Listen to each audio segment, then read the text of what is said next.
Hello everyone, welcome to our new video. ഞാൻ ഇന്ന് വന്നിട്ടുള്ളത് ചെറിയൊരു എക്സാം ടിപ്പ് തരാൻ വേണ്ടിയിട്ടാണ്. പലർക്കും ഇത് ആപ്ലിക്കബിൾ ആവുക പുതുതായിട്ട് കേരള PSCയുടെ പരീക്ഷകൾ എഴുതുന്ന ഉദ്യോഗാർത്ഥികൾക്കാണ്. അതായത് പരീക്ഷ അധികം എഴുതി ശീലമില്ലാത്ത ഉദ്യോഗാർത്ഥികൾ വരുത്താൻ സാധ്യതയുള്ള ചില മിസ്റ്റേക്കുകൾ കാരണം ആ ഒരു പരീക്ഷയിൽ നിന്ന് നിങ്ങൾ അസാധുവായേക്കാം.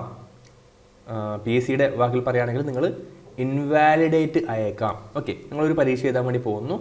ചെറിയ എന്തെങ്കിലും ഒരു മിസ്റ്റേക്കുകൾ കൊണ്ട് നിങ്ങൾക്ക് ആ ഒരു പരീക്ഷയുടെ ഫലം വരാതിരിക്കാം. അതായത് നിങ്ങളെ ലിസ്റ്റിൽ വന്നാലും അതിൽ നിന്ന് പുറത്താക്കാം, അല്ലെങ്കിൽ നിങ്ങളെ പരിഗണിക്കാതെ ഇരിക്കാം. ഓക്കെ, അതിനവർ പറയുന്ന പേര് അസാധു ആക്കുക എന്നുള്ളതാണ് കേട്ടോ. അപ്പോൾ ഒരു OMR ഫില്ല് ചെയ്യുമ്പോൾ വരുന്ന മിസ്റ്റേക്കുകൾ കൊണ്ട് എന്തൊക്കെ രീതിയിൽ നിങ്ങൾ അസാധു ആവാൻ സാധ്യതയുണ്ട് അതാണ് നമ്മൾ പറയുന്നത്. അതിൻ്റെ കുറച്ച് കേസസ് കൂടി നമ്മൾ എടുക്കുകയാണ് കേട്ടോ. നിങ്ങൾക്ക് കാണാം, കുറച്ച് കാര്യങ്ങൾ ചെയ്തു കഴിഞ്ഞാൽ നിങ്ങളുടെ പരീക്ഷ അസാധുവാൻ സാധ്യതയുണ്ട്. അപ്പം അത്തരം കേസസ് ആണ് നമ്മൾ ഡിസ്കസ് ചെയ്യാൻ വേണ്ടി പോകുന്നത്. എന്തുകൊണ്ടാണ്? യെസ്, ആ കേസസ് ഒഴിവാക്കി കഴിഞ്ഞാൽ നിങ്ങൾക്ക് വളരെ എളുപ്പത്തിൽ നല്ല രീതിയിൽ ഒരു എക്സാം എഴുതാൻ വേണ്ടി സാധിക്കും. അപ്പോൾ നോക്കിയാലോ. യെസ്, അപ്പോൾ ഞാൻ ആദ്യമായിട്ട് പറയുന്നത് കുറച്ച് ലേറ്റസ്റ്റ് ആയിട്ട് ഫെബ്രുവരി 17 നടന്ന ഒരു civil excise officer trainee excise ഡിപ്പാർട്ട്മെൻറ്റിലെ ഒരു പരീക്ഷയുടെ കാര്യമാണ്. അതിൽ wrongly seated and attended the examination. ഒരു എക്സാം ഹാളിൽ 20 പേരായിരിക്കും ഉണ്ടാവുക അല്ലേ. 20 പേരെ ഉൾക്കൊള്ളിക്കുന്ന ഒരു എക്സാം ഹാളായിരിക്കും. അതിൽ ഇതേപോലെ ബെഞ്ച് ക്രമീകരിച്ചിട്ടുണ്ടാവും. നിങ്ങൾ നോക്കുകയാണെങ്കിൽ ഒരു 5 ബെഞ്ച് ഒരു റോയിലും 5 ബെഞ്ച് അടുത്ത റോയിലും. ഇപ്പം 1, 2, 3, 4, 5, 6, 7, 8, 9, 10 ഈ രീതിയിലായിരിക്കും നിങ്ങളുടെ നമ്പർ ഉണ്ടാവുക. മിക്കവാറും ഒരു 7 അക്ക നമ്പർ ആയിരിക്കും കണ്ടോ. ഇതേപോലെ ഒരു 7 അക്ക നമ്പർ ആയിരിക്കും. അതിനൊരു ആൽഫ കോഡും ഉണ്ടാവും അല്ലേ. ഇപ്പം A, B, C, D, വീണ്ടും A ഉണ്ടാവും അല്ലേ. A, B, C, D ആ രീതിയിൽ അതിന് ആൽഫ കോഡും ഉണ്ടാവും. അപ്പോൾ അത് നിങ്ങളുടെ ബെഞ്ചിൽ സ്റ്റിക്കർ ഒട്ടിച്ച് വെച്ചിട്ടുണ്ടാവും. നിങ്ങളുടെ രജിസ്റ്റർ നമ്പർ അനുസരിച്ചുള്ള സീറ്റിൽ മാത്രമേ നിങ്ങൾ ഇരിക്കാൻ വേണ്ടി പാടുള്ളൂ. സപ്പോസ് ഇൻവിജിലേറ്ററോ അല്ലെങ്കിൽ എക്സാം നടന്നുകൊണ്ടിരിക്കുന്ന സമയത്ത് PSCയുടെ ഒരു ഓഫീസറോ ഒക്കെ അവർ ചിലപ്പം വരാറുണ്ടല്ലേ. അപ്പോൾ അങ്ങനെ വരുന്ന സമയത്ത് നിങ്ങൾ പരീക്ഷ എഴുതുന്നത് ഒരു റോങ് സീറ്റിലാണ്, വേറൊരാളുടെ സീറ്റിലോ അല്ലെങ്കിൽ സ്ഥലം മാറിയിരുന്നിട്ടോ ആണ് എങ്കിൽ നിങ്ങളെ എന്ത് ചെയ്യും? ആ പരീക്ഷയിൽ നിന്നും ഇൻവാലിഡേറ്റ് ചെയ്യും കേട്ടോ. അതായത് ആ പരീക്ഷയിൽ നിന്ന് നിങ്ങളെ പുറത്താക്കും. ആ ഒരു പരീക്ഷയ്ക്ക് മാത്രമായിരിക്കും നിങ്ങൾക്ക് ആ ഒരു ഇൻവാലിഡേഷൻ ഉണ്ടാവുക. ഇനി വേറൊരു സംഭവമുണ്ട്, അത് DBAR ആണ്. ഓക്കെ, ഒരു നിശ്ചിത കാലഘട്ടത്തിലേക്ക് നിങ്ങളെ എന്ത് ചെയ്യും? പരീക്ഷ എഴുതി നിന്നും വിലക്കും. ഓക്കെ, ചിലപ്പം 3 മാസത്തേക്ക്, 6 മാസത്തേക്ക്, 1 വർഷത്തേക്ക്, 2 വർഷത്തേക്ക്, അല്ലെങ്കിൽ പെർമനൻറ്റ് DBAR അത്തരത്തിലുള്ള കാര്യങ്ങൾ കേരള PSCയിലുണ്ട്. അതെന്താണ്? യെസ്, അടുത്ത ഇത്ര മാസത്തേക്ക് നിങ്ങൾക്ക് പരീക്ഷ എഴുതാൻ വേണ്ടി പറ്റില്ല. ഇപ്പോൾ പെർമനൻറ്റ് DBAR ഒക്കെ കിട്ടിക്കഴിഞ്ഞാൽ നിങ്ങളുടെ അക്കൗണ്ട് തന്നെ ഡിലീറ്റ് ആയി പോകും. അതുപോലെ നിങ്ങൾക്ക് യാതൊരുവിധ ഭാവിയിലുള്ള പരീക്ഷകളും PSC പരീക്ഷകളും എഴുതാൻ വേണ്ടി പറ്റില്ല. ഓക്കെ, യെസ്, അപ്പോൾ മനസ്സിലാക്കാൻ ഒരിക്കലും സീറ്റ് മാറി ഇരിക്കാൻ വേണ്ടി പാടില്ല. ഇനി OMR ഷീറ്റിലേക്ക് വരികയാണെങ്കിൽ നോ ആൻസർ ബബിൾഡ്. അതായത് നിങ്ങൾക്ക് തരുന്ന OMR ഷീറ്റിൽ 100 ചോദ്യങ്ങൾ ബബിൾ ചെയ്യാൻ വേണ്ടിയിട്ടുള്ള ഓപ്ഷൻ ഉണ്ട്. അതിൽ മിനിമം ഒരു ആൻസർ എങ്കിലും ബബിൾ ചെയ്താൽ മാത്രമേ OMR ആൻസർ ഷീറ്റ് റീഡ് ചെയ്യുകയുള്ളൂ. ഇവിടെ നോക്കിയേ, ഈ ഒരു ഉദ്യോഗാർത്ഥി ഒരു ആൻസർ പോലും ബബിൾ ചെയ്തിട്ടില്ല. അപ്പോൾ എന്ത് ചെയ്തു? അവരെ ഇൻവാലിഡേറ്റ് ചെയ്തു. അപ്പോൾ എന്തൊക്കെയായിരിക്കും പ്രോപ്പർ റീസൺ? എന്തായിരിക്കും? ഒന്നുകിൽ ബബിൾ ചെയ്യുന്നതിന് പകരം ടിക്കൊക്കെ ഇട്ടിട്ടുണ്ടാവും അല്ലേ. ചിലപ്പോൾ ടിക്ക് ഇട്ട് പോയതായിരിക്കും. അല്ലെങ്കിൽ എന്തെങ്കിലും ഇഷ്യൂ കൊണ്ട് അദ്ദേഹത്തിന് അത് എക്സാം എഴുതാൻ താല്പര്യമില്ല, അല്ലെങ്കിൽ എന്തെങ്കിലും രജിസ്റ്റർ നമ്പർ തെറ്റുകയോ അല്ലെങ്കിൽ വേറെ എന്തെങ്കിലും റീസൺ കൊണ്ട് ഹെൽത്ത് ഇഷ്യൂസ് കൊണ്ട് എക്സാം ഹാളിൽ ഇരുന്നിട്ട് എഴുതാൻ വേണ്ടി പറ്റിയിട്ടില്ലെങ്കിൽ എന്ത് ചെയ്യാം? യെസ്, നോ ആൻസർ ബബിൾഡ് എന്നുള്ള കാറ്റഗറിയിൽ അദ്ദേഹത്തെ ഇൻവാലിഡേറ്റ് ചെയ്യാൻ സാധ്യതയുണ്ട്. Next one, register number wrongly written and incorrectly bubbled. പലരും ചെയ്യുന്ന ഒരു മിസ്റ്റേക്ക് ഇതാണ്. ഏറ്റവും കൂടുതൽ ഇഷ്യൂസ് വരുന്നത് ഈ ഒരു രീതിയിലാണ് കേട്ടോ. നിങ്ങൾക്ക് അവിടെ രജിസ്റ്റർ നമ്പർ എഴുതാനും അതേപോലെ ബബിൾ ചെയ്യാനുള്ളൊരു ഓപ്ഷൻ ഉണ്ട്. അവിടെ കോളംസ് ഉണ്ട്. അത് കൃത്യമായിട്ട് ബബിൾ ചെയ്യണം. അതാണ് ഏറ്റവും ഇമ്പോർട്ടൻ്റ് ആയിട്ടുള്ള കാര്യം. കാരണം നിങ്ങൾ പഠിച്ച് പരീക്ഷ എഴുതി അത്രയും രാവിലെയുള്ള പരീക്ഷയ്ക്ക് വേണ്ടിയിട്ട് നിങ്ങൾ കുറേ ദൂരം താണ്ടിയിട്ട് എക്സാമിനേഷൻ ഹാളിലെത്തിയിട്ട് രജിസ്റ്റർ നമ്പർ ബബിൾ ചെയ്യുന്ന സമയത്ത് തെറ്റിപ്പോയി കഴിഞ്ഞാൽ അത് ബുദ്ധിമുട്ടല്ലേ. ഇതാണ് ഏറ്റവും കോമൺ ആയിട്ട് വരുന്ന മിസ്റ്റേക്ക് കേട്ടോ. ഇത് തെറ്റിക്കഴിഞ്ഞാൽ പിന്നെ നിങ്ങൾ എത്രത്തോളം പഠിച്ചിട്ടുണ്ട് എന്ന് പറഞ്ഞിട്ട് കാര്യമില്ല, എത്രത്തോളം നിങ്ങൾക്ക് ആൻസർ കറക്റ്റായി എന്ന് പറഞ്ഞിട്ട് കാര്യമില്ല. രജിസ്റ്റർ നമ്പറും അതേപോലെ രജിസ്റ്റർ നമ്പർ ബബിൾ ചെയ്യാനുള്ള ഓപ്ഷനും അത് കൃത്യമായിട്ട് ചെയ്തിട്ടില്ലെങ്കിൽ നിങ്ങൾ ഇൻവാലിഡേറ്റ് ചെയ്യപ്പെടും കേട്ടോ. Next one wrongly seated and attended the examination. കണ്ടോ, ഈ പറയുന്ന civil excise officer trainee Thiruvananthapuram ജില്ലയിൽ എന്ത് ചെയ്തു, 2 പേരെ ആ രീതിയിൽ ഡിബാർ ചെയ്തു, അല്ല ഇൻവാലിഡേറ്റ് ചെയ്തു. ദെൻ നോ ആൻസർ ബബിൾഡ്, ഈ ഒരു ഉദ്യോഗാർത്ഥി ആൻസർ ബബിൾ ചെയ്തിട്ടില്ല. കണ്ടോ, അപ്പോൾ ഈ മിസ്റ്റേക്കുകൾ ആണ് സംഭവിച്ചത്. Next wrongly seated and attended the examination നമ്മൾ നേരത്തെ കണ്ടു അല്ലേ. Then identity revealed in the B part of the answer script.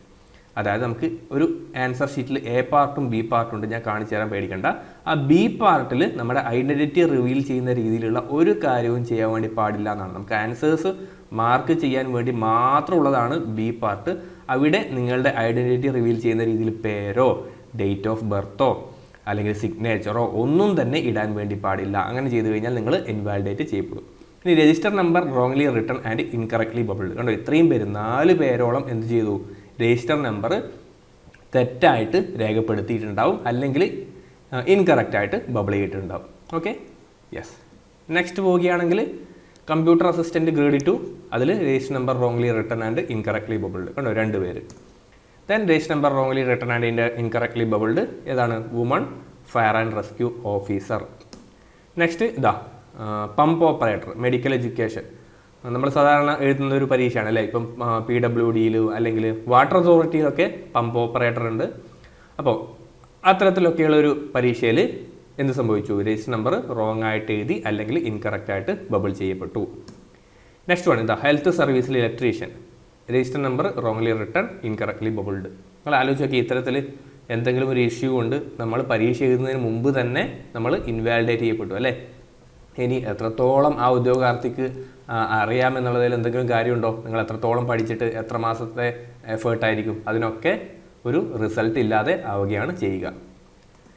Then fire and rescue officer training. കണ്ടോ, ഇതിൽ കുറേയധികം വന്നിട്ടുണ്ട്. ഒന്ന് wrong seated and attended the examination, നമ്മൾ ഓൾറെഡി ഡിസ്കസ് ചെയ്ത കേസാണ് അല്ലേ. Next barcode tempered or B part incorrectly separated. നമുക്ക് തരുന്ന ആൻസർ ഷീറ്റ് എ പാർട്ടും ബി പാർട്ടും ഉണ്ടാവുമെന്ന് പറഞ്ഞു. അത് ഇനീഷ്യലി ഒരു സിംഗിൾ പേജ് ആയിട്ടാണ് തരിക. അതിൻ്റെ നടുവിൽ ഒരു ഡോട്ടഡ് ലൈൻ ഉണ്ടാവും. നമുക്ക് എന്ത് ചെയ്യണം, കട്ട് ചെയ്ത് കൊടുക്കണം. ഞാൻ പറഞ്ഞു എക്സാമിനേഷൻ തീരുന്ന സമയത്ത് അവിടുത്തെ ഇൻവിജിലേറ്റർ ആവശ്യപ്പെട്ടാൽ മാത്രമേ നമ്മൾ എ പാർട്ടും ബി പാർട്ടും നമ്മൾ സ്പ്ലിറ്റ് ചെയ്യാൻ വേണ്ടി പാടുള്ളൂ. അത് സ്പ്ലിറ്റ് ചെയ്യുമ്പോൾ ഇൻകറക്റ്റായിട്ട് സെപ്പറേറ്റ് ചെയ്യുക, കാരണം അത് ബാർകോഡൊക്കെ ഉള്ളതാണ് കേട്ടോ. അപ്പം വളരെ സൂക്ഷിച്ച് മാത്രം ചെയ്യേണ്ട കാര്യമാണ്. നിങ്ങൾ അശ്രദ്ധാപൂർവം ചെയ്യുകയാണെങ്കിൽ ചിലപ്പം ആ ബാർകോഡ് കട്ടാവാനോ അത് ടിയർ ആവാനോ അത് ഇൻകറക്റ്റായിട്ട് ചിലപ്പം ഓർഡർ അല്ലാത്ത രീതിയിലൊക്കെ കീറിപ്പോയി കഴിഞ്ഞാൽ അത് പ്രശ്നമാണ് കേട്ടോ. വിലങ്ങനെയൊക്കെ കീറിയാൽ ബുദ്ധിമുട്ടാണ്. അപ്പോൾ ആ രീതിയിൽ 2 പേര് ഇൻവാലിഡേറ്റ് ആയി. ഇത് ചിലപ്പം എക്സാമിനേഷൻ ഹാളിൽ നിന്ന് നിങ്ങളോട് പറയില്ല. ഈ പറയുന്ന ക്വസ്റ്റ്യൻ പേപ്പർ, ഈ പറയുന്ന ആൻസർ ഷീറ്റ് വാല്യൂ ചെയ്യുന്ന സമയത്ത് മെഷീനാണ് അത് വാല്യൂ ചെയ്യുക അല്ലേ. OMR ആൻസർ സ്ക്രിപ്റ്റ് വാല്യൂ ചെയ്യുന്നത് മെഷീനാണ്. ചിലപ്പോൾ ആ മെഷീൻ അത് വാല്യൂ ചെയ്യാൻ വേണ്ടി സാധിക്കാത്ത അവസ്ഥയിൽ അത് ടാമ്പേർഡ് ആയിട്ടുണ്ടെങ്കിൽ എന്ത് ചെയ്യും, അത് ഇൻവാലിഡേറ്റ് ആവും. Then ineligible candidature. യെസ്, ആ ഒരു കാൻഡിഡേറ്റ് എലിജിബിൾ അല്ലെങ്കിൽ കുറേയധികം എലിജിബിൾ ക്രൈറ്റീരിയാസ് ഉണ്ട്. ആ രീതിയിൽ എലിജിബിൾ അല്ലെങ്കിൽ എന്ത് ചെയ്യും, അവരെ ഇൻവാലിഡേറ്റ് ചെയ്യും. അത് ഹോൾ ടിക്കറ്റിൻ്റെ ഒക്കെ കേസാവും. ഇപ്പോൾ ഹോൾ ടിക്കറ്റിൽ നമ്മൾ പറയാറുണ്ട് ഫോട്ടോൻ്റെ താഴെ പേരും അതേപോലെ ഒരു ഡേറ്റും ഉണ്ടാവണം. ഇപ്പോൾ ഇവിടെ നെയിം ഉണ്ടാവണം, അതിൻ്റെ താഴെ ഡേറ്റ് ഉണ്ടാവണം അല്ലേ. അപ്പോൾ ആ രീതിയിലുള്ള ഹോൾ ടിക്കറ്റ് ഒന്നും അല്ലെങ്കിൽ അത് എന്ത് ചെയ്യും, എക്സാമിനർ അവിടെ അത് മാർക്ക് ചെയ്യും. അപ്പോൾ ഇന്നെലിജിബിൾ ആയിട്ട് കാണിക്കാം. അങ്ങനെയുള്ള വേറെ ഏതെങ്കിലും റീസൺസ് കൊണ്ടോ ഒക്കെ ഇന്നെലിജിബിൾ ആക്കാൻ സാധ്യതയുണ്ട്. അങ്ങനെ ഈ ഒരു രജിസ്റ്റർ നമ്പറിലുള്ള ഉദ്യോഗാർത്ഥി ഇന്നെലിജിബിളായി. Then register number wrongly written and incorrectly bubbled, നമ്മൾ ഓൾറെഡി ഡിസ്കസ് ചെയ്ത കേസാണ്. Next used restricted electronic equipments against order of commission. നമുക്കറിയാം എക്സാമിനേഷൻ ഹാളിൽ വാച്ച് പോലും, ഒരു നോർമൽ വാച്ച് പോലും നമ്മൾ യൂസ് ചെയ്യാൻ വേണ്ടി പാടില്ല. ഓക്കെ, സാധാരണ രീതിയിൽ ഉദ്യോഗാർത്ഥികൾ ലേറ്റായിട്ടൊക്കെ എത്തിക്കഴിഞ്ഞാൽ ക്ലോക്ക് റൂമിൽ നമ്മുടെ വാച്ചോ പേഴ്സോ അല്ലേ, വാഹനത്തിൻ്റെ കീയോ അതൊക്കെ നമ്മൾ ക്ലോക്ക് റൂമിൽ വെച്ചതിന് ശേഷം മാത്രമേ അകത്തേക്ക് പോകാൻ വേണ്ടി പാടുള്ളൂ. അഥവാ പരീക്ഷ എഴുതുന്ന സമയത്ത് നമ്മുടെ കയ്യിൽ വാച്ച് കാണുകയാണെങ്കിൽ 3 മാസം വരെ നിങ്ങളെ ഡീബാർ ചെയ്യാം. ഇനി അതൊരു ഇലക്ട്രോണിക് വാച്ച് ആണെങ്കിൽ 6 മാസം വരെ ഡീബാർ ചെയ്യാം. അങ്ങനെയുള്ള കാര്യങ്ങളുണ്ട് കേട്ടോ. ചിലപ്പോൾ ചില എക്സാമിനേഴ്സ് എന്ത് ചെയ്യും, ഓക്കെ അതിൻ്റെ ഇടയിൽ സ്റ്റാർട്ടിങ്ങിലോ മറ്റോ നിങ്ങളുടെ കയ്യിൽ വാച്ച് കാണുകയാണെങ്കിൽ അത് വേഗം പുറത്ത് വെക്കൂ എന്നുള്ള രീതിയിൽ നിങ്ങളോട് പറയും. എന്നാൽ അങ്ങനെ പറയണമെന്ന് യാതൊരു നിർബന്ധവുമില്ല. അത് ഡയറക്റ്റ് ഡി ബാറിലേക്ക് പോവാം. അത് കൂടാതെ എക്സാമിനേഷൻ നടക്കുന്ന സമയത്ത് PSCയുടെ ഒഫീഷ്യൽസ് എന്ത് ചെയ്യും, നിങ്ങളുടെ ഈ ഒരു എക്സാമിനേഷൻ ഹാൾ വിസിറ്റ് ചെയ്യും. അങ്ങനെ വരുന്ന സമയത്തും അവരും എന്ത് ചെയ്യാം, ഈ രീതിയിൽ ഇൻവാലിഡേഷൻ ചെയ്യാൻ വേണ്ടിയിട്ട് അവർക്ക് ചെയ്യാനുള്ള അധികാരമുണ്ട്. അതേപോലെ ഡി ബാർ ചെയ്യാനുള്ള അധികാരമുണ്ട് കേട്ടോ. Yes. Then no answer bubbled. Answers ഒന്നും ബബിൾ ചെയ്യാത്ത ഇത്രയും ആൾക്കാരെ ഇൻവാലിഡേറ്റ് ചെയ്തു. ഇനി നോക്കിയാലോ. ദെൻ ബാർകോഡ് ടാമ്പർ ചെയ്ത കേസ് വീണ്ടും വന്നിട്ടുണ്ട്. Then restricted electronic equipments use ചെയ്തു, അല്ലെങ്കിൽ മിസ്ബിഹേവ് ചെയ്തു, മാൽ പ്രാക്ടീസ് ചെയ്തു, അതിനൊക്കെ ആ ഒരു ടേമാണ് യൂസ് ചെയ്യുക കേട്ടോ. ഇപ്പം ചിലപ്പം എക്സാമിനർ പറയുന്ന കാര്യങ്ങൾ അനുസരിച്ചില്ലെങ്കിൽ, അല്ലെങ്കിൽ എന്തെങ്കിലും മാൽ പ്രാക്ടീസ് ചെയ്യുകയാണെങ്കിൽ, ഓക്കെ, ആ രീതിയിൽ എന്തെങ്കിലും ഒരു കാര്യം ചെയ്തുകൊണ്ടാകാം ഇത് ഇൻവാലിഡേറ്റ് ചെയ്തു. ഇൻവാലിഡേറ്റ് ചെയ്യുന്നത് ആ ഒരു പരീക്ഷയിൽ നിന്ന് മാത്രമാണ്. എന്നാൽ ചില മിസ്ബിഹേവ്, അതുകൂടാതെ മാൽ പ്രാക്ടീസ് നിങ്ങളെ ഡീബാർ ചെയ്യാനും കാരണമാകും കേട്ടോ. Then register number not bubbled. Register number bubble ചെയ്തിട്ടില്ല. ഓക്കെ, സാധാരണ രീതിയിൽ എക്സാമിനർ സൈൻ ചെയ്യുന്ന സമയത്ത് ആ കാര്യങ്ങളൊക്കെ നോക്കാറുണ്ട്. ചിലപ്പോൾ മിസ് ചെയ്ത് പോയിട്ടുണ്ടാവാം. അതേപോലെ ഇത് ഉദ്യോഗാർത്ഥിയുടെ ചുമതലയാണ് ഈ പറയുന്ന രജിസ്റ്റർ നമ്പർ ബബിൾ ചെയ്യുക എന്നുള്ളത്. ദെൻ ഫീൽഡ് വർക്കർ, അതെന്താ, register number wrongly written. Then ineligible candidate ഉണ്ടോ. Then sign against register number of another candidate. Okay, നമുക്ക് എന്ത് ചെയ്യാറുണ്ട്, സൈൻ ചെയ്യാൻ വേണ്ടിയിട്ട് നമുക്ക് പരീക്ഷയുടെ 30 മിനിറ്റ് മുമ്പേ നമുക്ക് എക്സാം ഹാളിൽ കടന്നിരിക്കാൻ വേണ്ടി അവർ അനുവദിക്കും. എന്നിട്ടൊരു പേപ്പർ തരും അല്ലേ, അറ്റൻഡൻസ് എഴുതാനുള്ളൊരു പേപ്പർ തരും. അവിടെ നമ്മൾ സൈൻ ചെയ്യണം, ID കാർഡിലെ ഡീറ്റെയിൽസ് ഒക്കെ ചെയ്യണം. അപ്പോൾ നമ്മൾ മറ്റൊരു കാൻഡിഡേറ്റിൻ്റെ നേരെ പോയി സൈൻ ചെയ്ത് കഴിഞ്ഞാൽ അതും ഇൻവാലിഡേഷനാണ് കേട്ടോ. കാരണം അതിൽ നമുക്ക് വേറെ ഒന്നും ചെയ്യാൻ വേണ്ടി പറ്റില്ല. അപ്പോൾ അത്തരത്തിൽ 2014 പുതിയ കേസസിലൊന്നും അങ്ങനെ പുതിയ കേസസ് അങ്ങനെ ഉണ്ടാവാറില്ല. ഇത് പഴയൊരു കേസാണ് കേട്ടോ, 2014 ഒരു കേസാണ്. Then ineligible candidates, name and date not clear on photo. ഫോട്ടോയിൽ നെയിമും അതേപോലെ ഡേറ്റും ക്ലിയർ അല്ല കേട്ടോ. ചിലപ്പോൾ ചില എക്സാമിനേഴ്സ് ഒന്നും ഇത് ശ്രദ്ധിച്ചു എന്ന് കൂടി വരില്ല. എന്നാൽ കൃത്യമായിട്ട് അവർക്ക് റൂൾസ് ഉണ്ട്. ഇങ്ങനെയുള്ള കാര്യങ്ങൾ കൃത്യമല്ലെങ്കിൽ നിങ്ങളെ അവർക്ക് എന്ത് ചെയ്യാം, ഇൻഎലിജിബിൾ ആക്കാം. Then register number wrongly bubbled. അങ്ങനെ ഇത്രയും കേസസ് കണ്ടല്ലോ. ഇനി പഴയ പരീക്ഷകളിൽ ഈ പറയുന്ന രജിസ്റ്റർ നമ്പർ റോങ്ലി ബബിൾഡ് ആയിട്ടുള്ള 100-ലധികം കേസസ് വന്ന പരീക്ഷകൾ വരെയുണ്ട് കേട്ടോ. ആദ്യകാലത്തൊക്കെ വളരെ ലാഘവത്തോടു കൂടിയിട്ട് ചിലപ്പം കാണുന്നുണ്ടായിരിക്കാം, അല്ലെങ്കിൽ വളരെ കെയർലെസ് ആയിട്ടൊക്കെ നോക്കുന്നുണ്ടായിരിക്കാം. പല റീസൺസ് ഉണ്ട്. ഇപ്പോൾ ലേറ്റ് ആയിട്ട് വന്നു കഴിഞ്ഞാൽ നമുക്കൊരു വ്യഗ്രത ഉണ്ടാവും അല്ലേ, പരീക്ഷ ഈ ഒരു പേപ്പർ കിട്ടിക്കഴിഞ്ഞാൽ. അപ്പോൾ ആൻസർ ഷീറ്റിൽ നമ്മളൊരു നമ്പർ എഴുതിയിട്ട് ബബിൾ ചെയ്യുമ്പോഴൊക്കെ തെറ്റാനുള്ള സാധ്യത വളരെ കൂടുതലുണ്ട്. പക്ഷേ അതാണ് ഏറ്റവും വലിയ തെറ്റായിട്ട് മാറുക. Then register number not bubbled. Register number bubble ചെയ്യാൻ മറന്നുപോയി. Register number wrongly bubbled, wrong ആയിട്ട് ബബിൾ ചെയ്തു. Then alpha code not bubbled. പണ്ടത്തെ പരീക്ഷകളിൽ ഇതുണ്ട്, 2013 എന്ത് ചെയ്യണമായിരുന്നു, ആൽഫ കോഡും നമ്മൾ ബബിൾ ചെയ്യണമായിരുന്നു. ഇപ്പോൾ ഇത് പ്രശ്നമില്ല കേട്ടോ, ഇപ്പോൾ നോട്ട് ആപ്ലിക്കബിൾ ആണ്. ഇപ്പം നമുക്ക് ആൽഫ കോഡ് ബബിൾ ചെയ്യേണ്ട ആവശ്യമില്ല.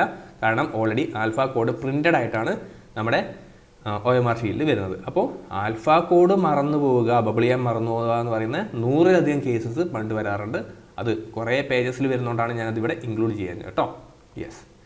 സോ നമ്മുടെ കയ്യിലൊരു ഡമ്മി ആയിട്ടുള്ള ഒരു മാതൃക രൂപത്തിലുള്ള OMR ഷീറ്റ് ഉണ്ട്. ഇത് കേരള PSCയുടെ വെബ്സൈറ്റിൽ നിന്ന് തന്നെ നമ്മൾ ഡൗൺലോഡ് ചെയ്തതാണ്. നിങ്ങൾക്ക് ആർക്ക് വേണമെങ്കിലും നോക്കാം. അപ്പോൾ നമുക്ക് എന്ത് ചെയ്യാം, എങ്ങനെയാണ് ഒരു OMR ഷീറ്റ് ഒന്ന് ബബിൾ ചെയ്യുക, OMR ഷീറ്റിൽ നമുക്ക് എങ്ങനെ ബബിൾ ചെയ്യാമെന്ന് നമുക്കൊന്ന് ജസ്റ്റ് ഒന്ന് കാണിച്ചു തരാം കേട്ടോ. അതിൻ്റെ ശ്രദ്ധിക്കേണ്ട കാര്യങ്ങളൊക്കെ ഞാനൊന്ന് പറഞ്ഞുതരാം. വളരെ എളുപ്പമാണ്, ജസ്റ്റ് ഒന്ന് അറിഞ്ഞിരുന്നാൽ മതി. പുതിയ ഉദ്യോഗാർത്ഥികൾക്ക് മാത്രമേ ചെറിയൊരു പ്രശ്നം ഉണ്ടാവുള്ളൂ. നമുക്ക് നോക്കാം. സോ ഇത്തരത്തിലൊരു OMR ഷീറ്റായിരിക്കും നിങ്ങൾക്ക് തരുന്നുണ്ടാവുക. അവിടെ ആൽഫ കോഡ് എഴുതിയിട്ടുണ്ടാവും. ഇതാണ് ആൽഫ കോഡ് കേട്ടോ. അപ്പം നിങ്ങളുടെ കയ്യിൽ ഹോൾ ടിക്കറ്റ് ഉണ്ടാവും. ആ ഹോൾ ടിക്കറ്റ് അനുസരിച്ചുള്ള നമ്പറിൽ നിങ്ങൾ പോയിരിക്കുന്ന സമയത്ത് ഡെസ്കിൽ നിങ്ങളുടെ രജിസ്റ്റർ നമ്പർ രേഖപ്പെടുത്തിയിട്ടുണ്ടാവും. ആ രജിസ്റ്റർ നമ്പറിന് നേരെ ഒരു ആൽഫ കോഡും ഉണ്ടാവും. ഓക്കെ, ആ ആൽഫ കോഡിൽ തന്നെയുള്ള ഒരു OMR ഷീറ്റാണ് നിങ്ങൾക്ക് കിട്ടുന്നതെന്ന് നിങ്ങൾ ഉറപ്പുവരുത്തുക. അതുകൂടാതെ ആ ആൽഫ കോഡിലുള്ള ക്വസ്റ്റ്യൻ പേപ്പറാണ് നിങ്ങൾക്ക് കിട്ടുന്നതെന്നും നിങ്ങൾ ഉറപ്പുവരുത്തുക. ഒരു ഉദാഹരണം പറയുകയാണെങ്കിൽ എൻ്റെ രജിസ്റ്റർ നമ്പർ 1 2 3 4 5. ഓക്കെ, 1 2 3 4 5 6 7. ഇപ്പം 7 അക്കത്തിലാണ് വരിക കേട്ടോ. അപ്പോൾ ഇതാണ് എൻ്റെ രജിസ്റ്റർ നമ്പർ എന്ന് വിചാരിച്ചോ. ഞാൻ നേരെ പോയിട്ട് ഈ രജിസ്റ്റർ നമ്പറുള്ള ബെഞ്ചിൽ പോയിരുന്നു. ആ ബെഞ്ചിൽ എന്താ ഉണ്ടാവുമെന്ന് അറിയോ, ഇതേപോലെ എൻ്റെ രജിസ്റ്റർ നമ്പർ എഴുതിയിട്ടുണ്ടാവും. അതിൻ്റെ മേലെ ഒരു ആൽഫബറ്റ് കോഡ് എഴുതിയിട്ടുണ്ടാവും. അത് എൻ്റെ ആൽഫ കോഡാണ് കേട്ടോ. യെസ്. അപ്പം ഞാൻ എന്താണ് ഇനി ചെയ്യേണ്ടത്? എനിക്ക് എക്സാമിനർ തരുന്ന ഈ OMR ഷീറ്റിൻ്റെ കോഡും തന്നെയാണെന്ന് ഞാൻ ഉറപ്പുവരുത്തണം. അത് എൻ്റെ ചുമതലയാണ്. ദെൻ എനിക്ക് തരുന്ന ക്വസ്റ്റ്യൻ പേപ്പറിൻ്റെ ആൽഫ കോഡും തന്നെയാണെന്ന് ഉറപ്പുവരുത്തണം. കണ്ടോ, ഇവിടെ ബുക്ക്ലെറ്റ് ആൽഫ കോഡ് ഇവിടെ എന്ന് രേഖപ്പെടുത്തിയിട്ടുണ്ട്. അതിന് കറസ്പോണ്ടിങ് ആയിട്ട് ഒരു ബബിൾ കൂടിയുണ്ട്. പണ്ടത്തെ പരീക്ഷകളിൽ ഈ ബബിൾ നമ്മൾ തന്നെ ഇടണമായിരുന്നു. പക്ഷേ ഇപ്പം നമ്മൾ ചെയ്യേണ്ട ആവശ്യമില്ല, ഇങ്ങനെ തന്നെ വരാറുണ്ട്. ഇനി ഇവിടെ കണ്ടോ, ഇൻവിജിലേറ്റർ സിഗ്നേച്ചർ വിത്തൗട്ട് നെയിം. ഇത് നിങ്ങൾ ചെയ്യേണ്ട ഒപ്പല്ല. അവിടെ എക്സാമിനേഷൻ ഹാളിൽ ഒരു ഇൻവിജിലേറ്റർ ഉണ്ടാവും. അവർ എന്ത് ചെയ്യണം? അവർ ചെയ്യേണ്ട സൈൻ ഇടേണ്ട സ്ഥലമാണ്. പലരും എന്ത് ചെയ്യാറുണ്ട്? നമ്മുടെ ഒപ്പ് കൊണ്ടുപോയിട്ട് ഇവിടെ ഇടാറുണ്ട്. ഇടരുത് കേട്ടോ. ഇട്ട് കഴിഞ്ഞാൽ അത് ഇൻവാലിഡേഷനാണ്. അപ്പം നിങ്ങൾ ഇവിടെ ഒന്നും ചെയ്യേണ്ടത് ഇവിടെയാണ്. ഇവിടെ കണ്ടോ, register number is bubbled correctly to avoid invalidation. Okay, അതായത് ഇൻവാലിഡേറ്റ് ചെയ്യാതിരിക്കാൻ വേണ്ടിയിട്ട് നിങ്ങൾ എന്ത് ചെയ്യണം? രജിസ്റ്റർ നമ്പർ കൃത്യമായിട്ട് ബബിൾ ചെയ്തിരിക്കണം കേട്ടോ. ബബിൾ ചെയ്തിരിക്കണം, അതാണ് ഇവിടെ പറയുന്നത്. അപ്പോൾ നമുക്കിത് ചെയ്ത് നോക്കിയാലോ? യെസ്. സപ്പോസ് നമ്മുടെ ഹോൾ ടിക്കറ്റിൽ രജിസ്റ്റർ നമ്പർ കൊടുത്തിട്ടുണ്ടാവും. മിക്കവാറും ഇങ്ങനെ ഉണ്ടാവും, ഒരു ആൽഫബറ്റ് ഉണ്ടാവും. Z 1 2 3 4 5 6 7. ഇപ്പോൾ ഒരു 7 നമ്പർ ഉണ്ടാവുക. ഇവിടെ ഇപ്പം നമുക്ക് ബബിൾ ചെയ്യാൻ ഒരു 6 മാത്രമേ ഉള്ളൂ. നിങ്ങളുടെ മിക്കവാറും പരീക്ഷാ പേപ്പറിൽ 7 ഉണ്ടാവുക കേട്ടോ. ഓക്കെ, അപ്പം ഞാൻ എന്ത് ചെയ്യണം? ആദ്യം ഇവിടെ ലെറ്റേഴ്സിൽ ഈ ആൽഫ ന്യൂമറിക് ആയിട്ടുള്ള എൻ്റെ രജിസ്റ്റർ നമ്പർ ഞാനിവിടെ എഴുതുക. ഉണ്ടോ, Z എഴുതിയില്ലേ? ഇനി ഇവിടെ 1 2 3 4 5 6 7 ഈ രീതിയിൽ ആദ്യം നിങ്ങളുടെ രജിസ്റ്റർ നമ്പർ നിങ്ങളിങ്ങനെ രേഖപ്പെടുത്തുക. ഇത് രേഖപ്പെടുത്തി കഴിഞ്ഞാൽ ഒരു സ്റ്റെപ്പ് കംപ്ലീറ്റ് ആയി. തീർന്നോ? ഇല്ല. ഇനി ഈ താഴെ കാണുന്ന ബബിൾസ് കണ്ടോ, താഴെ കാണുന്ന ബബിൾസ് നിങ്ങൾ മാർക്ക് ചെയ്യണം. 1 നേരെ ഈ 1 എന്നുള്ള ബബിൾ കൃത്യമായിട്ട് മാർക്ക് ചെയ്യുക. മനസ്സിലാക്കേണ്ട കാര്യം, ടിക്കിട്ട് പോയാൽ പോരാ, ഇതേപോലെ ബബിൾ കംപ്ലീറ്റ് ആയിട്ടും എന്ത് ചെയ്യണം? ഇങ്ങനെ ബബിൾ ചെയ്യുക കേട്ടോ. ഈ 2 കണ്ടോ, അപ്പോൾ ഈ 2 നിങ്ങൾ ബബിൾ ചെയ്യുക. ഓക്കെ അല്ലേ? ഇനി 3 ബബിൾ ചെയ്യുക. ഓക്കെ അല്ലേ? യെസ്. ഇനി 4 ബബിൾ ചെയ്യണം. ശ്രദ്ധിച്ച് ബബിൾ ചെയ്യുക കേട്ടോ. നിങ്ങൾക്ക് പരീക്ഷയ്ക്ക് ഇത് കുറേ സമയമൊന്നും കിട്ടില്ല ബബിൾ ചെയ്യാൻ വേണ്ടിയിട്ട്. അത് നിങ്ങൾ വേഗം ചെയ്യുക. പക്ഷേ ഈ സംഭവത്തിന് നിങ്ങൾ സമയമെടുത്ത് തന്നെ, വളരെ സമയമെടുത്ത് ബബിൾ പൂർണ്ണമായിട്ട് എന്ത് ചെയ്യുക? ബബിൾ ചെയ്യുക. പുറത്തൊന്നും ആവാതെ ശ്രദ്ധിക്കുക കേട്ടോ. ഇപ്പം ഇതിൻ്റെ കുറച്ച് പുറത്തായി, പിന്നെ പുറത്താവാതെ പരമാവധി വളരെ സ്ലോലി മാത്രം ചെയ്യുക. ഇങ്ങനെ ബബിൾ ചെയ്യുക. ഇപ്പോൾ ഏഴിൻ്റെ കറസ്പോണ്ടിങ് ആയിട്ട് ഇവിടെ ഒരു ബബിൾ ഉണ്ടാവും അല്ലേ? ഈ രീതിയിൽ ബബിൾ ചെയ്ത് കഴിഞ്ഞാൽ നിങ്ങളുടെ ഇൻവാലിഡേറ്റ് ചെയ്യപ്പെടുന്ന ഒരു റീസൺ നിങ്ങൾ ഒഴിവാക്കി. അതായത് നിങ്ങൾ വളരെ കറക്റ്റായിട്ട് രജിസ്റ്റർ നമ്പർ എഴുതിയിട്ട് ബബിൾ ചെയ്തിട്ടുണ്ട്. പലർക്കും ഇവിടെയാണ് തെറ്റ് വരിക. ഒന്നുകിൽ ഇവർ രജിസ്റ്റർ നമ്പർ എഴുതുന്നത് തെറ്റിക്കും, അല്ലെങ്കിൽ ബബിൾ ചെയ്യുന്നത് തെറ്റിക്കും അല്ലേ? ഇപ്പോൾ Z 1 2 3 4 5 6 7 എഴുതിയിട്ട് നിങ്ങൾ ഇവിടെ ബബിൾ ചെയ്യുന്നത് 1 1 1 1 1 1 നിങ്ങൾ ബബിൾ ചെയ്ത് കഴിഞ്ഞാൽ എന്തായി? യെസ്, ഇൻവാലിഡേറ്റ് ആയി കേട്ടോ. അത് മനസ്സിലാക്കുക. അപ്പോൾ ഓക്കെ അല്ലേ? യെസ്. ഇനി നോക്കുകയാണെങ്കിൽ താഴെ ഡേറ്റ് ഓഫ് ബർത്ത് ഉണ്ട്, അതേപോലെ ഡേറ്റ് ഓഫ് എക്സാമിനേഷൻ ഉണ്ട്. തമ്മിൽ മാറിപ്പോകരുത്, പലർക്കും ഇത് മാറിപ്പോവാറുണ്ട് കേട്ടോ. നിങ്ങളുടെ ഡേറ്റ് ഓഫ് ബർത്ത് എന്താണെന്ന് വിചാരിച്ചാൽ അതവിടെ എഴുതി കൊടുക്കുക. ഇപ്പം ജനുവരി 1 1991 വിചാരിച്ചോ. ഓക്കെ, അപ്പോൾ എന്ത് ചെയ്യാം? ഈ രീതിയിൽ 1991 ജനുവരി 1 ഈ രീതിയിൽ ഫില്ല് ചെയ്യുക. ഇനി അടുത്ത കോളം കണ്ടോ, അടുത്ത column name of post for which examination is conducted. ചില കേസസിൽ അവർ പോസ്റ്റിൻ്റെ പേര്, ഏത് പരീക്ഷയ്ക്ക് വേണ്ടിയിട്ടാണോ, ഏത് പോസ്റ്റിന് വേണ്ടിയിട്ടാണോ നിങ്ങൾ പരീക്ഷ ചെയ്യുന്നത് അത് എഴുതാൻ പറയും. ചില കേസസിൽ അതിൻ്റെ കാറ്റഗറി നമ്പർ എഴുതാനാണ് പറയാറ്. അപ്പോൾ നിങ്ങൾ എന്ത് ചെയ്യുക? കൃത്യമായിട്ട് വായിച്ച് നോക്കുക. കാറ്റഗറി നമ്പർ എഴുതാൻ പറഞ്ഞാൽ കാറ്റഗറി നമ്പർ മാത്രം എഴുതിയാൽ മതി. ദെൻ നെയിം എഴുതാൻ പറഞ്ഞാൽ നിങ്ങൾ എന്ത് ചെയ്യുക? നെയിം എഴുതുക. സ്ഥലമുണ്ടെങ്കിൽ ഓക്കെ, ആവശ്യത്തിന് സ്ഥലമുണ്ടെങ്കിൽ 2 എഴുതുക കേട്ടോ. കാരണം ഞാനിപ്പോൾ ലേറ്റസ്റ്റ് ആയിട്ട് എഴുതി, ഇപ്പോൾ ഒരു ജനുവരി ഫെബ്രുവരി മാസത്തിലോ ഏപ്രിലോ അങ്ങോട്ട് എഴുതിയൊരു പരീക്ഷേൻ്റെ അകത്ത് നെയിമാണ് എഴുതാൻ പറഞ്ഞത്. എന്നാൽ കഴിഞ്ഞ വർഷമൊക്കെ എഴുതിയ ഒരു പരീക്ഷേൻ്റെ അകത്തൊക്കെ കാറ്റഗറി നമ്പറാണ് ചോദിച്ചിട്ടുണ്ടായിരുന്നത്. അപ്പോൾ നിങ്ങൾ എന്ത് ചെയ്യുക? നിങ്ങളുടെ ഹോൾ ടിക്കറ്റ് നോക്കിയിട്ട് കൃത്യമായിട്ട് പരീക്ഷയുടെ പേരെന്താണെന്നോ അല്ലെങ്കിൽ കാറ്റഗറി നമ്പർ എന്താണെന്നോ നിങ്ങളവിടെ എഴുതുക കേട്ടോ. ഞാനിപ്പം എഴുതാമെന്ന് വിചാരിച്ചു. ഇപ്പോൾ ഞാൻ എഴുതാൻ വേണ്ടി പോകുന്നത് അസിസ്റ്റൻറ്റ് എഞ്ചിനീയർ PWD ആണെന്ന് വിചാരിച്ചു. ഓക്കെ, അപ്പോൾ ഞാൻ ഹോൾ ടിക്കറ്റിൽ നോക്കുന്ന സമയത്ത് അസിസ്റ്റൻറ്റ് എഞ്ചിനീയർ PWD എന്ന് കാണും അല്ലേ? യെസ്, അസിസ്റ്റൻറ്റ് എഞ്ചിനീയർ ഇലക്ട്രിക്കൽ എന്നുണ്ടാവും ചിലപ്പോൾ അതിൻ്റെ അകത്ത്. അപ്പം ഞാൻ എന്ത് ചെയ്യുന്നു? ഇങ്ങനെ എഴുതുന്നു ഇലക്ട്രിക്കൽ എന്നിട്ട് എന്ത് ചെയ്യുന്നു, PWD കൂടിയുണ്ട് അല്ലേ. യെസ്, അതടുത്ത വരിയിൽ എഴുതിയാലും മതി. ഈ രീതിയിലുള്ള പരീക്ഷയായിരിക്കും എഴുതുന്നുണ്ടാവുക. സപ്പോസ് എനിക്കിവിടെ സ്ഥലം വീണ്ടും ഉണ്ടെങ്കിൽ ഞാൻ എന്ത് ചെയ്യാം, അതിൻ്റെ കാറ്റഗറി നമ്പർ എഴുതാം. സപ്പോസ് ഒരു 111/2024 ആണെന്ന് വിചാരിച്ചോ, അതുകൂടി എഴുതി കഴിഞ്ഞാൽ കംപ്ലീറ്റ് ആയി. ഓക്കെ, ഇനി നെക്സ്റ്റ് ഡേറ്റ് ഓഫ് എക്സാമിനേഷൻ. ആ പരീക്ഷ എപ്പോഴാണ് നടക്കുന്നത് അത് നിങ്ങളുടെ ഹോൾ ടിക്കറ്റിൽ തന്നെ ഉണ്ടാവും അല്ലേ. ഹോൾ ടിക്കറ്റിൽ കൊടുത്തിട്ടുണ്ടാവും. സപ്പോസ് ആ ഒരു പരീക്ഷ നടക്കുന്നത് ഈ വർഷം 2024 ജൂൺ 1 വിചാരിച്ചോ. ഓക്കെ, 2024 മന്ത് എന്താ 6, ജൂൺ 1 എന്ന് പറയുമ്പോൾ എത്രയാ 01. കണ്ടോ, ഈ രീതിയിൽ ചെയ്ത് കഴിഞ്ഞാൽ നിങ്ങളുടെ എല്ലാ കാര്യങ്ങളും കംപ്ലീറ്റ് ആയി കഴിഞ്ഞു. നിങ്ങൾ ഈ ഒരു OMR ഷീറ്റിലെ എ പാർട്ട് കണ്ടോ, ഇവിടെ പാർട്ട് എ എന്ന് കണ്ടോ ഇവിടെ ഒരു നിങ്ങൾക്ക് കാണാൻ ഒരു ഡോട്ടഡ് ലൈനും കൂടി കാണാൻ വേണ്ടി പറ്റും. എ പാർട്ടിനെയും ബി പാർട്ടിനെയും സ്പ്ലിറ്റ് ചെയ്യുന്ന കണ്ടോ, ഇവിടെ മുറിക്കാൻ വേണ്ടിയിട്ട് നിങ്ങൾക്ക് അവിടെ ഒരു കട്ട് ചെയ്യാൻ വേണ്ടിയിട്ട് സഹായിക്കുന്ന ഒരു പാർട്ടൊക്കെ കാണാൻ വേണ്ടി പറ്റും. കൃത്യമായിട്ട് ഇവിടെ കട്ട് ചെയ്യാൻ വേണ്ടി പറ്റും. അപ്പോൾ എ പാർട്ട് മാത്രമേ നമ്മൾ ഫില്ല് ചെയ്യേണ്ട ആവശ്യമുള്ളൂ കേട്ടോ. അതും ഈ ഭാഗം നിങ്ങൾ ഫില്ല് ചെയ്യരുത്. ഈ കാര്യങ്ങൾ ചെക്ക് ചെയ്തതിന് ശേഷം നിങ്ങളുടെ ഇൻവിജിലേറ്റർ ഇവിടെ സൈൻ ചെയ്യുന്നതായിരിക്കും കേട്ടോ. ഇൻവിജിലേറ്റർ വന്നിട്ട് ചിലപ്പോൾ ഇവിടെ ഇങ്ങനെ സൈൻ ചെയ്ത് തരും കേട്ടോ. നെയിം ഉണ്ടാവില്ല, സൈൻ ചെയ്തിട്ട് ചിലപ്പോൾ ഇവിടെ ഒരു ഡേറ്റ് കൂടി ഇങ്ങനെ എഴുതുന്നുണ്ടാവും. ഓക്കെ അല്ലേ. ഇപ്പോൾ എ പാർട്ട് മാത്രമേ ഫില്ല് ചെയ്യേണ്ട ആവശ്യമുള്ളൂ. ഇനി ശ്രദ്ധിക്കേണ്ട കാര്യം, എ പാർട്ട് ഫില്ല് ചെയ്തതിന് ശേഷം ബി പാർട്ടിൽ നിങ്ങൾ യാതൊരുവിധ കാര്യങ്ങളും എഴുതാൻ വേണ്ടി പാടില്ല. ആൻസേഴ്സ് കറപ്പിക്കാൻ വേണ്ടി മാത്രമാണ് ബി പാർട്ട് കേട്ടോ. ഇപ്പോൾ സപ്പോസ് 1A ആണെന്ന് കിട്ടിക്കഴിഞ്ഞാൽ 1A നിങ്ങൾ എന്ത് ചെയ്യുക, ഇതേപോലെ ബബിൾ ചെയ്യുക. 2 അറിയില്ല, 3 ചെയ്യാൻ വേണ്ടിയിട്ട് 3B ആണ്, 3B ബബിൾ ചെയ്തു. അപ്പോൾ 4C ആണെങ്കിൽ 4D ആണെങ്കിൽ ഇതേപോലെ ബബിൾ ചെയ്തു കേട്ടോ. ഈ രീതിയിൽ ബബിൾ ചെയ്യാൻ, ആൻസേഴ്സ് ബബിൾ ചെയ്യാൻ വേണ്ടി മാത്രമാണ് ബി പാർട്ട്. ഇനി എക്സാമിനേഷൻ കഴിയുന്നതിന് ഒരു 5 മിനിറ്റ് മുമ്പ് ഒരു ബെല്ലടിക്കും. അപ്പോൾ നിങ്ങൾ ശ്രദ്ധിക്കേണ്ട കാര്യം, മിക്കവാറും ചോദ്യങ്ങളൊക്കെ നിങ്ങൾ ചിലപ്പം ചെയ്തിട്ടുണ്ടാവും, എല്ലാം ബബിൾ ചെയ്തിട്ടുണ്ടാവും. ബബിൾ ചെയ്ത് തീർന്നു നിങ്ങൾ ഉറപ്പ് വരുത്തുക. അവസാന ആ 5 മിനിറ്റിന് ശേഷം നിങ്ങളുടെ എക്സാമിനർ ചിലപ്പം പറയും എ പാർട്ടും ബി പാർട്ടും നിങ്ങളൊന്ന് സെപ്പറേറ്റ് ചെയ്യൂ കേട്ടോ.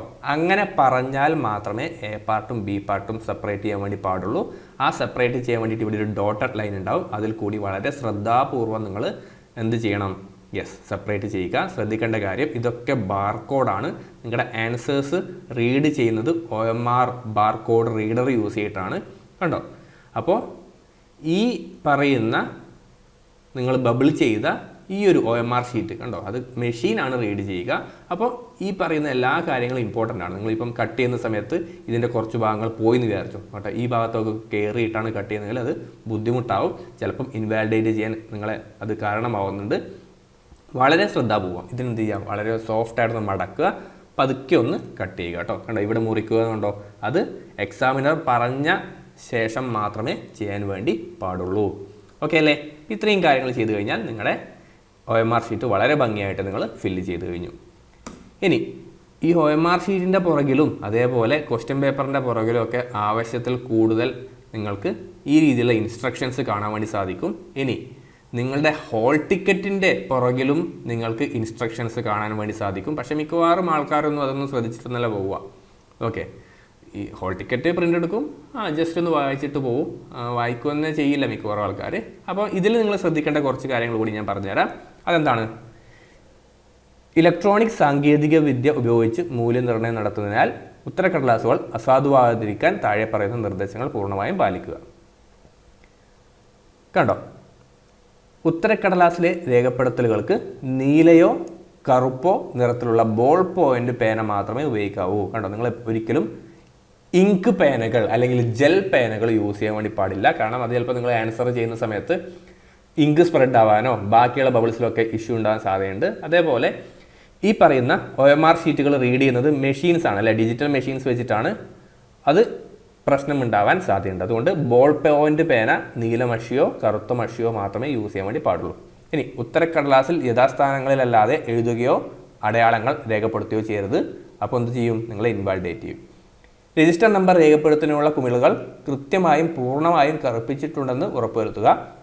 തിരുത്തലുകൾ അനുവദനീയമല്ല. സപ്പോസ് തെറ്റിപ്പോയി എന്ന് വിചാരിച്ചോ, തിരുത്തി കഴിഞ്ഞാൽ എന്ത് സംഭവിക്കും, അത് റീഡ് ചെയ്യില്ല. അപ്പോൾ നിങ്ങളിപ്പോൾ ഈ രീതിയിൽ 2 എന്ന് എഴുതി വിചാരിച്ചോ, 2ൻ്റെ താഴെ നിങ്ങൾ 2 ബബിൾ ചെയ്യുന്നവർ 1 ബബിൾ ചെയ്തു. അപ്പോഴാണ് നിങ്ങൾക്ക് മനസ്സിലായേ, അയ്യോ തെറ്റിപ്പോയല്ലോ, 2 കൂടി ബബിൾ ചെയ്യണമെന്ന് വിചാരിച്ചിട്ട് 2 കൂടി ബബിൾ ചെയ്ത് കഴിഞ്ഞാൽ എന്താ പ്രശ്നം, യെസ്, അത് ഇൻവാലിഡേഷനാണ്. നിങ്ങളുടെ ആൻസേഴ്സ് ഒന്നും മെഷീൻ റീഡ് ചെയ്യാൻ വേണ്ടി പോകുന്നില്ല. നെക്സ്റ്റ്, അങ്ങനെ സംഭവിച്ചു കഴിഞ്ഞാൽ നിങ്ങൾക്ക് വേറെ ഒരു OMR ഷീറ്റ് തരിക എന്ന് പറയുന്നതും ഒരു നടക്കാത്ത കാര്യമാണ്. അതുകൊണ്ട് വളരെ ശ്രദ്ധാപൂർവം ചെയ്യേണ്ട കാര്യമാണ്. ചോദ്യക്കടലാസിലെ ആൽഫ കോഡ്, ഉത്തരക്കടലാസിലെ ആൽഫ കോഡ്, ഡെസ്കിൽ രേഖപ്പെടുത്തിയിരിക്കുന്ന രജിസ്റ്റർ നമ്പറിനോടൊപ്പം രേഖപ്പെടുത്തിയിരിക്കുന്ന ആൽഫ കോഡ് എന്നിവ ഒന്നു തന്നെയാണെന്ന് ഉറപ്പുവരുത്തുക. ഉത്തരക്കടലാസിൽ അച്ചടിച്ചിരിക്കുന്ന ആൽഫ കോഡ് തിരുത്താൻ പാടില്ല. നമ്മൾ നേരത്തെ പറഞ്ഞു തന്നെയാണല്ലേ.